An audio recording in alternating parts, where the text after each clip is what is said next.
Hi, I'm Lori Grunin, Senior Editor with CNET, and this is the Panasonic LUMIX DMC-GX1. The Micro Four Thirds based GX1 is what the successor to the GF1 really should have been. It resurrects that camera's better shooting design, most notably with the return of the physical mode dial. Plus, it significantly improves on the performance and photo quality of both its predecessors, the GF2 and GF3. In other respects, it's just a modest update of those models, though, which brings it up to currency. It incorporates the 16-megapixel sensor that's in the G3, not the more advanced sensor from the GH2, despite the resolution similarity. And it also incorporates the current light-speed autofocus architecture. Other additions to the camera are an electronic level and a one-button auto exposure override. I really like the design of the GX1, though I do have a few quibbles. It's a little bigger than the rest of the field, but none of these cameras are sufficiently small with a lens attached to be considered significantly smaller than the others. It's got a nice-sized grip and a thumb rest, which makes it comfortable to hold and shoot single-handed, and it feels well constructed. The camera includes a flash that's similar to the GF3's, which you can hold tilted back in order to bounce the light. It's a nice touch, and the hot shoe doubles as a mount for an optional electronic viewfinder, as many of these cameras have. Aside from that, the controls have a fairly typical layout. The mode dial includes the usual set of manual and semi-manual modes, plus 2 slots for 4 custom settings groups, scene modes, and Panasonic's rather uninspiring creative control special effects modes. There's also an intelligent auto override button for quickly jumping in and out of auto mode, a Panasonic-specific implementation that I happen to like.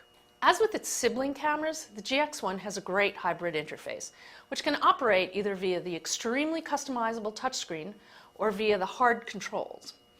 With the new PZ lenses, you can also zoom via the touchscreen at 2 different fixed and 1 variable speed, and it provides a readout of the focal length, which is a level of precision that I like.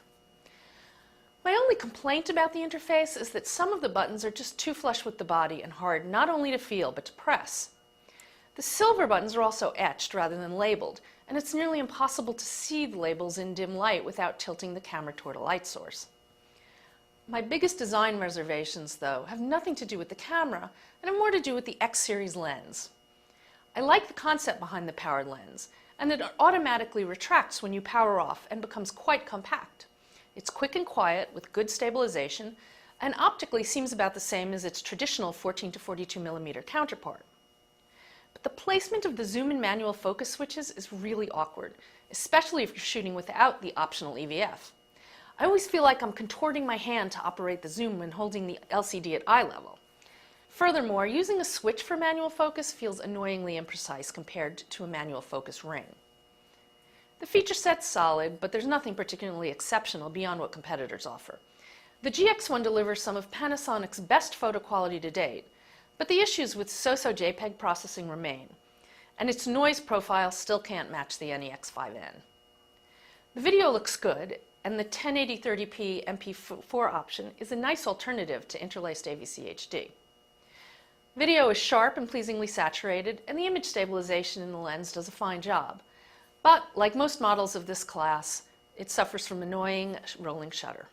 Although the GX1 lags behind the Nikon 1J1 when it comes to single shot or burst performance, it and the GF3 lead the class for shot-to-shot speed, which I tend to weigh a little more heavily as long as the camera performs pretty well on its single shots. The GX1 may not have retrotastic looks, but it's a well-designed, really good interchangeable lens camera that's got a lot to offer advanced shooters, as long as you're not trying to capture sports. Definitely try out the power zoom lens before committing to that kit, though. I'm Lori Grunin, and this is the Panasonic LUMIX DMC-GX1.